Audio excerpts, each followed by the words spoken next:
Jusqu'à 9h, Good Morning Business. Il est 8h17 et j'ai pour vous un nouvel acteur dans le feuilleton Suez Veolia Engie. Il s'agit de Jean-Luc Petit-Huguenin, président et fondateur de Paprec. Bonjour, merci d'être avec nous et d'avoir choisi ce plateau. Jean-Luc Petit-Huguenin, vous êtes candidat à quoi, vous ? Je regarde la bataille. Je ne vais d'ailleurs pas dire qui a raison, qui a tort. Je peux essayer d'expliquer ce que je ressens sur cette grande bataille. Mais au fond, si Veolia doit racheter Suez, ils seront obligés de faire des cessions en France pour rétablir un niveau de concurrence. Parce que dans notre secteur, souvent le cumul des deux entreprises, c'est 60, 70%, 80% de part de marché à deux. Donc ils seront obligés de vendre. Et forcément, à ce moment-là, des acteurs comme Paprec, mais d'autres, pourront se positionner. Vous, ce qui vous intéresse, c'est pas la gestion de l'eau, c'est la gestion des déchets. Alors l'eau, j'y connais rien, ça m'intéresse pas. Mais par contre, le déchet, je m'y connais beaucoup. Et là où on peut assurer un destin à tous ces salariés, c'est que depuis 25 ans, j'ai fait évoluer le secteur pour qu'il y ait de plus en plus de recyclage. Or, c'est ça le trajet que nous propose le gouvernement. On doit de plus en plus recycler. Donc j'ai pris des salariés qui étaient dans un secteur, je les ai amenés progressivement dans un autre. Juste une parenthèse que tout le monde ne vous connaît pas. Quel parcours! Vous êtes passé de 10 salariés à 10 000 personnes, ouais. 1,5 milliard d'euros de chiffre d'affaires.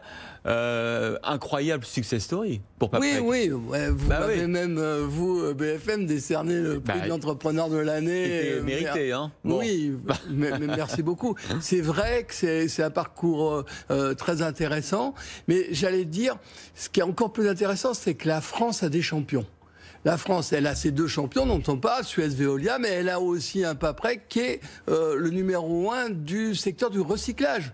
Moi, je suis le plus fort pour recycler. Par exemple, on va prendre des plastiques dans le monde entier. On peut regarder ce qui se passe. Donc, ça veut dire qu'on est une industrie de pointe, et ça, c'est une caractéristique de notre secteur. On est vraiment en avance sur ce qui se fait dans le monde. Alors, vous connaissez bien le secteur parce que vous êtes un ancien de la Générale des Eaux, si je puis dire, de Veolia. Vous y avez travaillé dans les années 90. Quand vous regardez là ce qui se passe entre Camus, Frérot, Varin, Clamadieu, qu'est-ce que vous dites? Ils sont fous? Non, ce que je me dis d'abord, j'ai une pensée sur qu'est-ce qui est bon pour la planète. Alors pour la planète, ce qui est sûr, c'est que si on collecte mal les déchets, si les déchets partent dans la mer, il y a plein de pays où ça existe, ça c'est très mauvais pour la planète. Donc ce qu'on peut souhaiter, c'est que tous les pays émergents, progressivement, se mettent à se doter d'une industrie performante de la collecte des déchets. Et c'est là où ça devient intéressant, la polémique entre les deux. C'est comment on fait pour qu'un groupe français ou deux groupes français soient présents dans tous ces pays et participent à constituer des champions en Afrique, en Inde, en Chine, etc. Ce qui est sûr, et là où Frérot a raison, c'est que nos amis chinois, par exemple si on prend l'Afrique, ils vont être présents. Donc est-ce qu'il faut être un ou deux?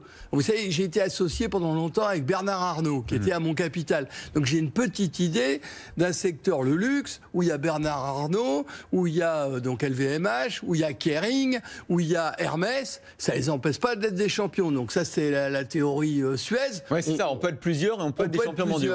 Mais alors, qui a raison là, sur votre marché, le marché du traitement de l'eau des déchets, est-ce qu'en France, on peut supporter encore deux grands groupes dans le traitement de l'eau? Alors, dans le traitement de l'eau, j'en sais rien, je ne vais pas répondre à la question.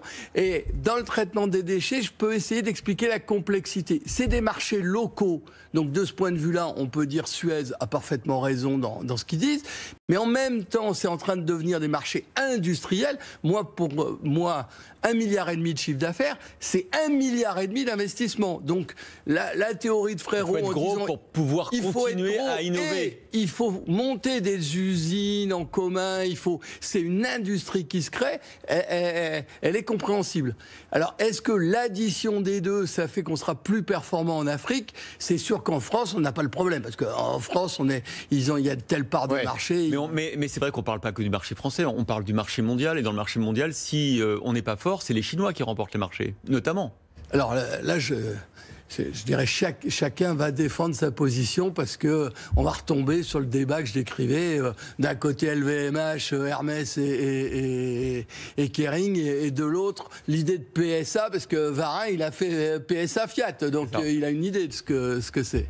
Mais alors du coup, vous avez déjà fait une proposition, Antoine Frérot? Vous lui avez dit, moi je te rachète ton activité de traitement des déchets en France? Alors, Antoine Frérot, si j'ai bien compris, il préférerait vendre une partie des activités, ce que l'autorité de la concurrence va lui imposer à faire, va lui imposer, ou peut-être avant, il préférerait vendre, j'allais dire, à la découpe, ce qu'on va l'obliger à vendre. Moi, dans une interview que j'ai fait dans l'Opinion, j'ai montré que je pouvais être présent sur un peu plus que cela, ressembler un peu à une offre à la Méridian sur l'eau, et constituer un vrai challenger en France, puisqu'il a l'air de le dire. Ah oui. Et puis j'ai des atouts, je suis français. Alors, qu'est-ce qu'il vous dit, Antoine Frérot?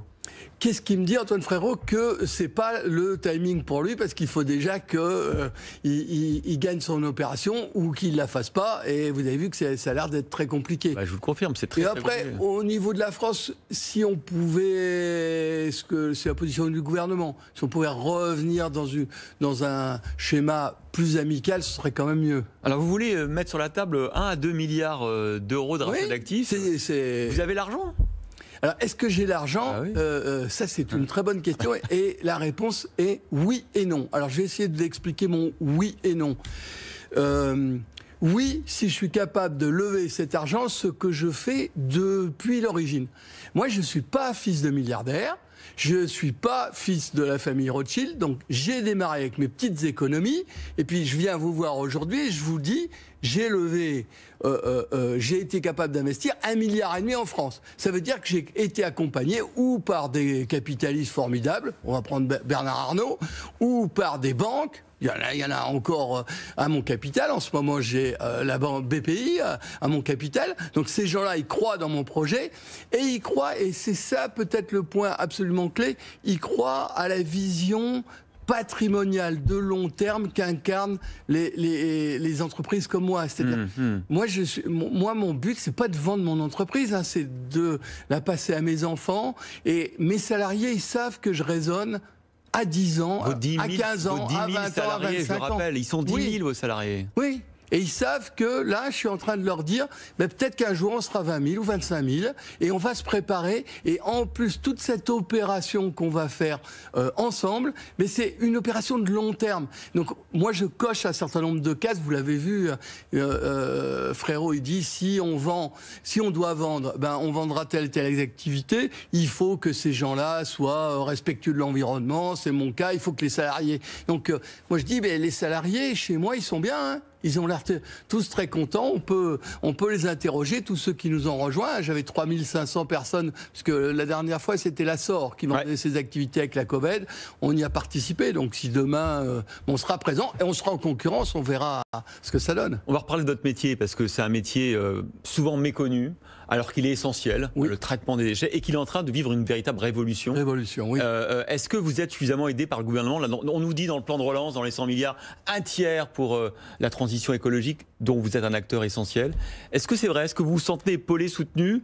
Et est-ce que dans 10 ans, ce que vous faites ressemblera plus beaucoup à ce que vous faites aujourd'hui? Alors, ce qu'on peut dire, franchement, là, si on parle sur 30 ans ou 40 ans, je veux dire exprès le temps long, ce qu'on peut dire, c'est que la France est absolument exemplaire dans sa capacité à dialoguer pouvoir public, industriel, pour faire évoluer un secteur.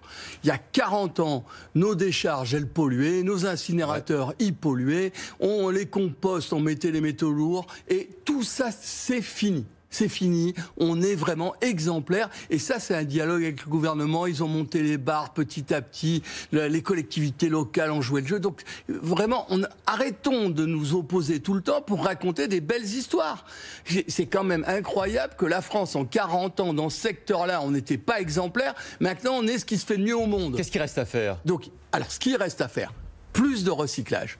Premier point. Ce qui reste à faire pour la planète, je ne parle pas pour la France, c'est ce qui reste à faire, c'est vraiment collecter les déchets. Moi, j'ai une filiale en Inde, pour vous donner l'exemple. Mais il y a des moments, je suis découragé, mais vraiment découragé, tellement c'est un scandale ce qui se passe en Inde. Des déchets qui vont dans les rivières, le plastique que vous trouvez dans les océans. Il vient d'abord des pays en voie de développement. Donc, de ce point de vue-là, que ce soit Suez ou que ce soit Veolia, ils ont raison de dire c'est là-bas que ça peut progresser dans tous ces pays. Nous, entre guillemets, on va faire des progrès à la marge, mais ils sont très importants. Ils sont très importants parce que quand votre bouteille plastique, on est capable de la recycler quasiment à l'infini, bah c'est une révolution pour l'emballage. Vous parliez tout à l'heure de vos enfants. La relève est assurée déjà ? Oui, la relève est assurée, ça c'est formidable, c'était d'une très grande ambition pour moi. J'avais la chance d'avoir des enfants à la fois très travailleurs, qui ont fait tous des très bonnes études, un fils major de Normal Sup, vous voyez, donc... Et vous leur avez donné ce goût de l'entrepreneuriat, alors cette passion que vous exprimez ce matin ? Non, je les ai obligés à aller travailler ailleurs. Un certain temps pour qu'ils se fassent les dents et pour qu'au moment où ils reviennent dans l'entreprise, ça ne soit pas que les fils de Jean-Luc. Et puis après, mon fils aîné, ça fait 17 ans maintenant qu'il travaille avec moi, et ben il s'est frotté à tous les gens et ils ont pu constater que bon, alors, si je prends en informatique, c'est le plus fort du groupe, si je prends en plastique, c'est le meilleur connaisseur, etc. Et donc il a acquis un degré de confiance qui fait que au moment où moi je prépare, parce que 62 ans, là, je suis en train de... Je Vous avez le temps, mais il faut toujours préparer. J'ai le temps, mais je prépare. Et surtout, dans ces temps, on voit avec le Covid, on se dit, si le père prend... qu'est-ce qui va se passer ? Bien, c'est vraiment un sentiment pour mes salariés qui les rassure. Ils savent qu'on incarne la génération d'après, elle incarne aussi les valeurs. Moi, j'ai monté mon groupe sur des valeurs. C'est la protection de la planète et la société plus fraternelle. Et ça, il va le faire. Jean-Luc Petit-Huguenin, président et fondateur de Paprec, donc un nouvel acteur dans le dossier Suez Veolia. Je vous redonne le titre de manager de l'année. Je n'ai pas le droit, mais voilà, vous le méritez. Merci d'avoir été notre invité ce matin.